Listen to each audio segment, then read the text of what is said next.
Hello guys, स्वागत है आपका मेरे यूट्यूब चैनल पर। आशा करता हूँ आप लोग अच्छे होंगे। तो इस वीडियो में हम जानेंगे कि कैसे यूनिटी एक गेम को बिल्ड करता है और रन करता है।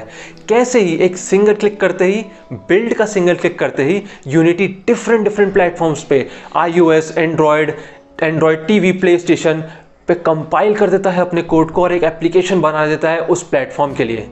आखिरकार कैसे, इस वीडियो में हम वही जानेंगे।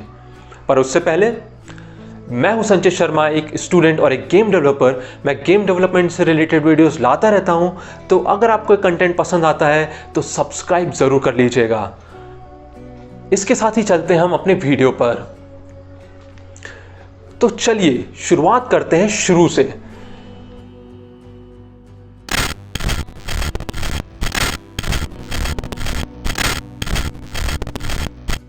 शुरुआत करने के लिए हमें दो चीजें पता होनी जरूरी हैं।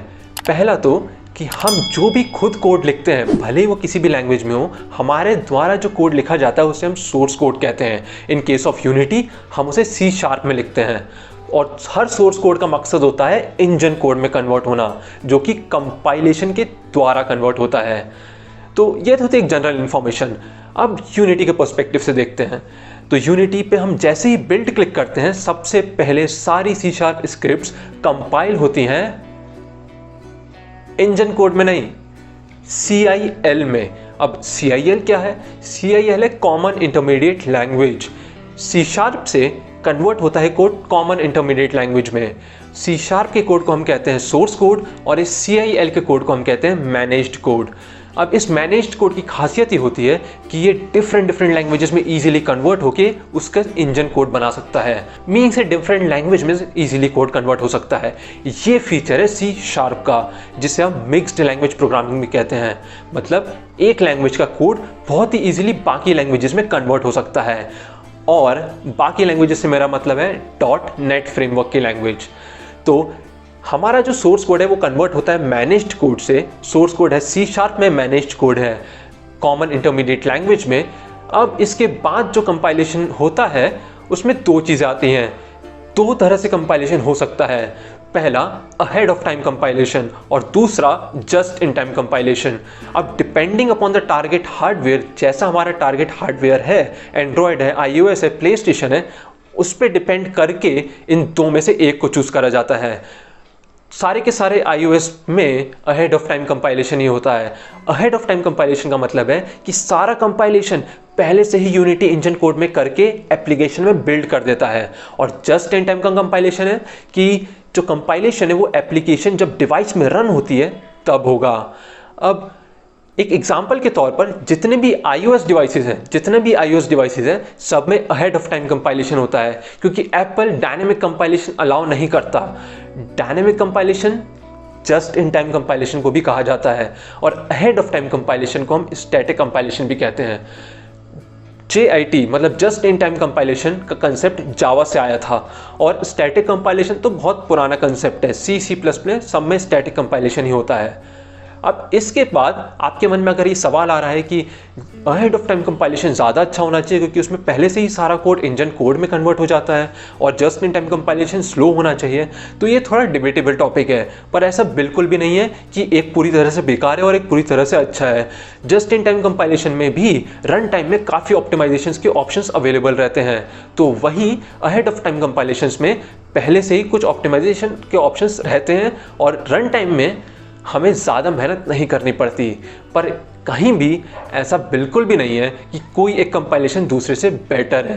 दोनों की अपनी अपनी चीज़ें हैं।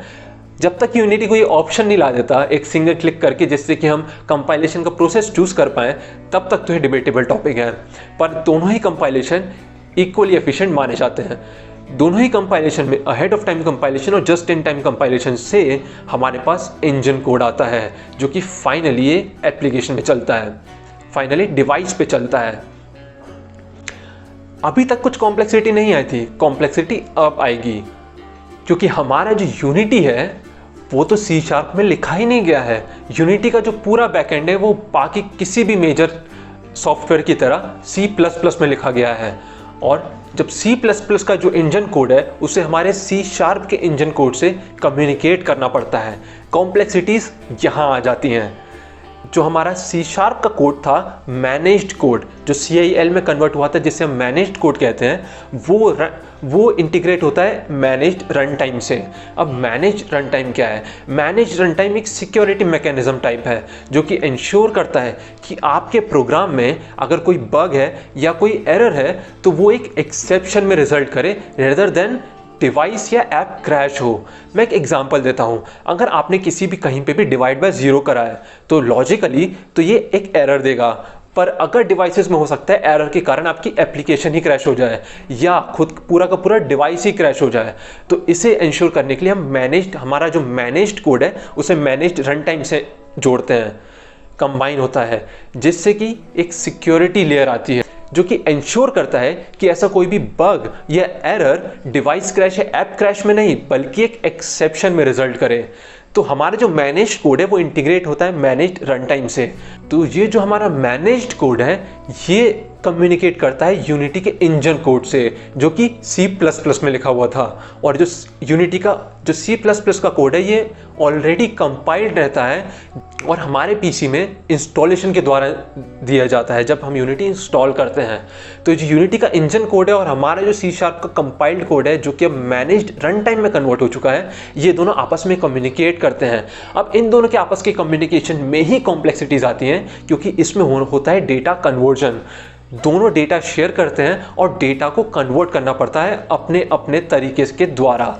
हम उतनी कॉम्प्लेक्सिटीज़ में तो नहीं जाएंगे, बट इतना जान लीजिए तो जो मैनेज रन टाइम है और जो यूनिटी का इंजन कोड है जो कि C++ में लिखा हुआ है ये आपस में कम्युनिकेट करते हैं। अब इन दोनों की कम्युनिकेशन के द्वारा डेटा शेयर होता है और इस डेटा को कन्वर्ट करना पड़ता है रिस्पेक्टिव फॉर्मेट में।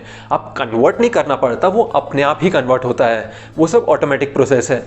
जब डेटा कन्वर्ट होता है तो फॉर्मेट चेंज करने पड़ते हैं, उसी चीज़ को, इसी डेटा कन्वर्जन को हम मार्शलिंग कहते हैं। खैर ये कुछ टेक्निकल टर्म्स थे पर ये ज़रूरी थे। सीधे शब्दों में यूनिटी बैकएंड में बहुत ही कॉम्प्लेक्सिटी से काम करता है क्योंकि यहाँ पे हम डील कर रहे होते हैं कई सारे प्लेटफॉर्म से, B it iOS, Android, play station और एनीथिंग। उसमें भी हमारा यूनिटी ही 2 लैंग्वेजेस से डील कर रहा होता है, C# और C++ बैकएंड में।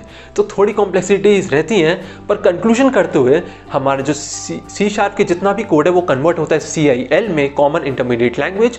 जो C# का कोड है जो हमने लिखा है हम उसे कहते हैं सोर्स कोड, जो कन्वर्ट होता है CIL में उसे हम कहते हैं मैनेज्ड कोड। हमारा जो मैनेज्ड कोड है वो इंटीग्रेट होता है मैनेज्ड रन टाइम से जो कि एक सिक्योरिटी मैकेनिज्म है इंश्योर करने के लिए कि हमारी ऐप क्रैश ना हो कोई बग के द्वारा, जबकि ताकि वो रिजल्ट करे एक एक्सेप्शन में। मैनेज और हमारा मैनेज रन टाइम है जो कि कम्युनिकेट करता है इंजन के बैकएंड वाले कोड से जो कि C++ में लिखा हुआ है। बस इतना सही था। इस वीडियो के लिए इतना ही। अगली वीडियो में मिलते हैं आपसे। ये वीडियो थोड़ी कॉम्प्लेक्स रही हो तो अगली वीडियो एकदम चिल आएगी, आप उसकी चिंता मत करिए। लाइक ज़रूर कर दीजिए अगर आपको कुछ सीखने को मिला हो तो। और हाँ, मैं मिलता हूँ आपसे अगले वीडियो में।